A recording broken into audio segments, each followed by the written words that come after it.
Prevention of youth homelessness is very important at Llamau, and we've been working on preventative programmes for some 9 years now.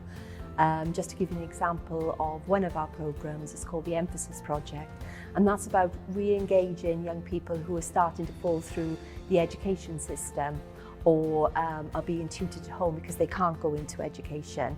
And there's young people who are affected by bullying, drug and alcohol, problems within the family or family problems, and we engage with those young people. We also engage with the family, and we've been doing that for several years, as I've said.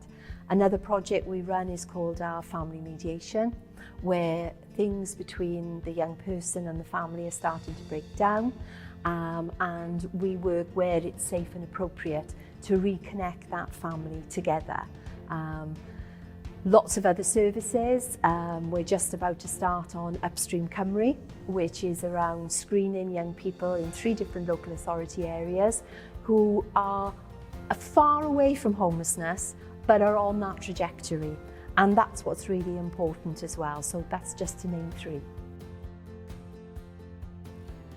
I think what Wales can teach other nations is that by coming together, you can be stronger. So for example, End Youth Homelessness Cymru is a coalition of different organisations, different agencies, Welsh Government, local authority, all coming together to play our own part. I think that's very, very important. And where Wales excels is that we can talk to each other, and we are very fortunate in the fact that we have ministers who are quite happy to give out emails, and I know from experience will genuinely look at that, which is absolutely fabulous. I think what we can learn from other nations is that it's really important to put the money into evaluation and not to have yearly funding or to have projects that we try and then if they succeed, we don't invest in them. I think that's something that is very, very important. Another thing that I think Wales can learn from is the importance of data and having data that builds from different communities, education, into a big picture. I think that's absolutely essential. The one challenge I would pose is, and sadly, it's the one of funding. The reality is the £10 million that was invested is absolutely wonderful, and it's fantastic that those projects are being carried forward.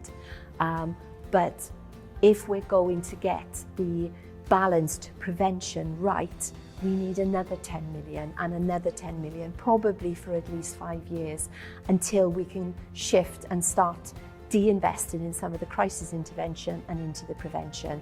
And the other big challenge is we are now 10 years in of no inflationary increases for support providers. When you add in that injustice of us being paid in arrears by all levels of Welsh Government and local authorities, if we're not careful, there won't be support providers there to deliver.